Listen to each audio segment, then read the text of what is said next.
Autism एक neurological developmental disorder है। इसका जो डायग्नोस किया जाता है, जो डॉक्टर इसका डायग्नोस करते हैं, वो बच्चा जब एज 3 का होता है तब इसका डायग्नोस किया जाता है और बताया जाता है कि बच्चे को ऑटिज़म है। लेकिन यहाँ पर एक समझने वाली बात ये है कि डायग्नोस उसका जब एज 3 होता है तब किया जाता है, लेकिन उससे पहले ही कुछ ऐसे साइन और सिम्पटम हैं जो बच्चा शो करता है, जिससे हमें ये संकेत मिलता है कि बच्चे को ऑटिज़म हो सकता है। तो वो क्या संकेत है उसके बारे में आपसे बात करूँगा। तो चलिए शुरू करते हैं आज का वीडियो इसी टॉपिक के साथ।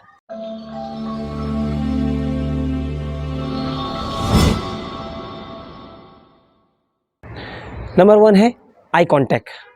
देखिए, सबसे पहले जो अगर हम बात करते हैं ऑटिज़म की, जो पहला साइन जो सबसे पहले नोटिस किया जाता है वो है आई कॉन्टैक्ट का।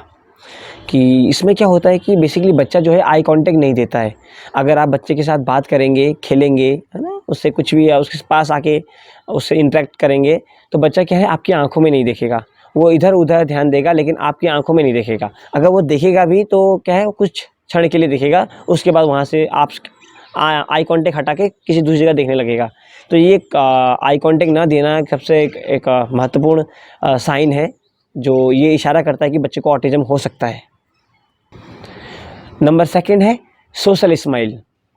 अक्सर ये देखा जाता है कि जब छोटे बच्चे के साथ हम खेलते हैं ना, 6 महीने के बच्चा या 8 महीने के बच्चे के साथ हम जब खेलते हैं, तो वो क्या, हम जब मुस्कुराते हैं उसको देखकर बच्चे को, तो बच्चा हमें देखकर वो भी मुस्कुराता है। तो इसे हम कहते हैं सोशल स्माइल। जब बच्चा दूसरे को देखकर मुस्कुराता है तो इसे कहते हैं सोशल स्माइल। अगर बच्चा, आप उससे मुस्कुरा रहे हैं, उसके साथ खेल रहे हैं और बच्चा आपको देखकर कोई प्रतिक्रिया नहीं दे रहा है, वो बच्चा नहीं मुस्कुरा रहा है ना, उसका कोई फेशियल एक्सप्रेशन में कोई वो स्माइल नहीं है, तो ये भी एक संकेत करता है कि बच्चे को ऑटिज़म हो सकता है। तो ये एक हमारा अर्ली साइन है। नंबर 3 है lack of joint attention. Joint attention क्या हुआ? जॉइंट अटेंशन हुआ कि एक चीज़ में, एक ऑब्जेक्ट में 2 लोगों का इंटरेस्ट, इसे हम कहते हैं जॉइंट अटेंशन, जुड़ा हुआ अटेंशन। इसका एग्जांपल मैं देता हूँ। अगर जैसे बटरफ्लाई उड़ रही है, तो बच्चा देखेगा बटरफ्लाई उड़ रही है, तो वो उसका अटेंशन गया उस बटरफ्लाई पर, उसने देखा, नोटिस किया, तो वो क्या करेगा, दूसरे को भी दूसरे को मतलब पेरेंट्स को बताएगा कि देखो मम्मा, देखो बटरफ्लाई, मतलब मैंने वो बटरफ्लाई देखा, मुझे अच्छा लगा, तो आप भी उसकी तरफ देखिए।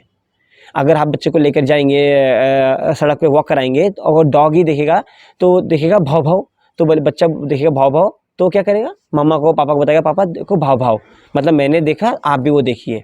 तो इसे कहते हैं जॉइंट अटेंशन। तो इस तरह का जो जॉइंट अटेंशन है, ये कमी रहती है बच्चों में। अगर बच्चा जॉइंट अटेंशन वाला स्किल नहीं कर रहा है, तो यहाँ पर हमें थोड़ा सचेत रहना है कि हाँ, कुछ साइन, कुछ गड़बड़ है, कुछ साइन, संकेत है कि जो ऑटिज़म की ओर इशारा करता है। ठीक है।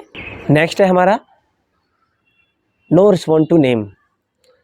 ये भी एक कॉमन साइन सिम्टम रहता है ऑटिज़म में, कि बच्चा जो है अपने नेम पे रिस्पॉन्ड नहीं करता है। आप उसको बुलाएंगे, चारों डायरेक्शन में आप बच्चे को बुलाते हैं, आवाज़ लगाते हैं, तो बच्चा क्या है, जनरली बच्चा क्या, टिपिकल बच्चा क्या करेगा, आप उसको बुलाएंगे तो बच्चा जो है मुड़ के देखेगा कि किस मुझे आवाज़ लगाया है, मुझे बुलाया गया है। ठीक है। लेकिन अगर बच्चा आपके बुलाने पर भी वो रिस्पॉन्ड नहीं कर रहा है, आपकी तरफ नहीं देख रहा है, आपने चारों डायरेक्शन से उसको बुला लिया है ना, अगर म्यूज़िक चलाएंगे आप, कोई सॉन्ग प्ले करेंगे, तो सुन लेगा उस आवाज़ को और दौड़ के आ जाएगा। सपोज करो दूसरे रूम में बैठा है और आपने दूसरे रूम में टीवी चलाया, तो वो दौड़ के आ जाएगा टीवी की आवाज़ को सुन के। ठीक है। आपने मोबाइल में कोई पोएम चलाया, तो एकदम से अपना काम करते करते उसने आवाज़ सुना और पोएम देखने के लिए आ गया, आपका फ़ोन पकड़ लिया। इसका मतलब हेयरिंग बच्चे का ओके है, बच्चे को सुनाई दे रहा है सब कुछ अच्छे से।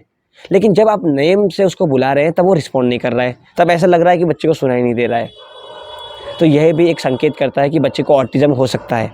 ठीक है। और ये नेम टू रिस्पॉन्ड अगर मैं बात करूँ, तो ये 1 साल में ना आराम से बच्चे को आ जाना चाहिए, बच्चे को अपने नेम पे रिस्पॉन्ड करना चाहिए। अब बच्चा 1 साल का हो गया, 1.5 साल का हो गया और नेम पे रिस्पॉन्ड नहीं कर रहा है, तो ये खतरे की घंटी है, हमें थोड़ा सचेत रहना है इसमें। नेक्स्ट साइन की बात करूँगा तो इसको मैं बोलूँगा कि मोटर इमिटेशन। मोटर इमिटेशन मतलब हुआ कि जैसा जैसा एक्शन हम कर रहे हैं, बच्चा स्वयं वही एक्शन कर रहा है ना। आपने, अब बच्चे के सामने बैठ गए, आपने हैंड्स अप किया, बच्चे ने हैंड्स अप किया, आपने क्लैप किया, बच्चा क्लैप कर रहा है, आप राउंड राउंड कर रहे हैं, है ना, राउंड राउंड, बच्चा भी राउंड राउंड कर रहा है, आप अपना फेशियल एक्सप्रेशन बना रहे हैं, तो बच्चा भी वैसे ही बनाने की कोशिश कर रहा है। तो इसको कहते हैं मोटर इमिटेशन। बच्चा मतलब नकल कर रहा है, जैसे-जैसे एक्शन आप कर रहे हैं उसकी नकल कर रहा है।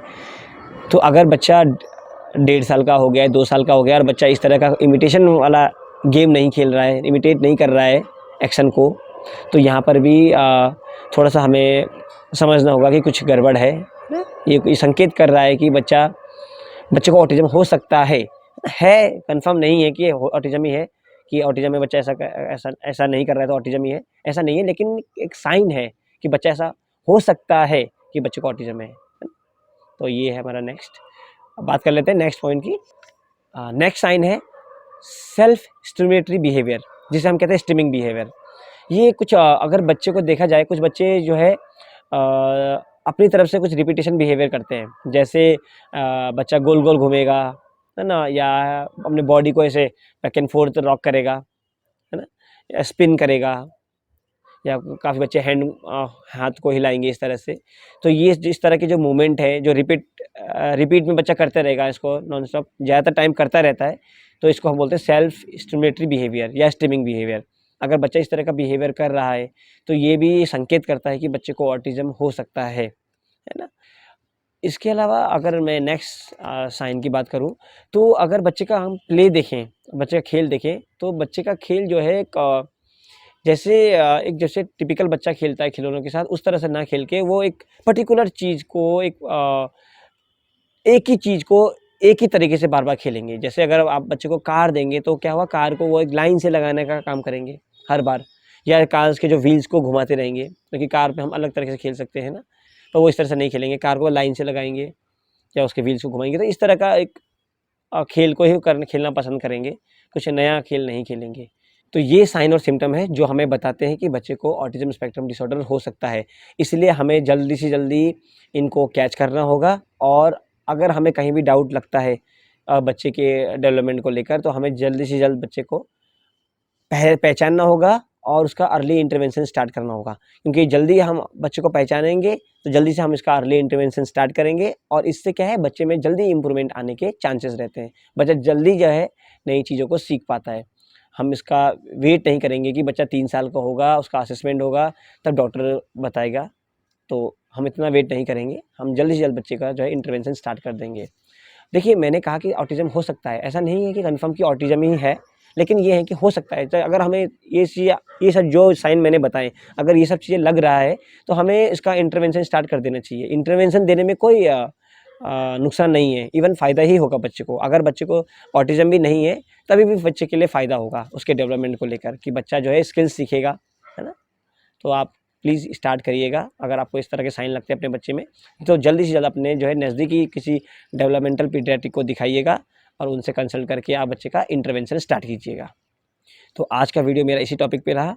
अगर आपको कुछ आपके कंसर्न है, कुछ क्वेश्चन अगर आप पूछना चाहते हैं, तो आप मुझे कमेंट बॉक्स में मेंशन कीजिएगा, मैं उसका रिप्लाई करने की कोशिश करूँगा। आज के लिए इतना ही था, मिलते हैं नेक्स्ट वीडियो में। नमस्ते सभी को।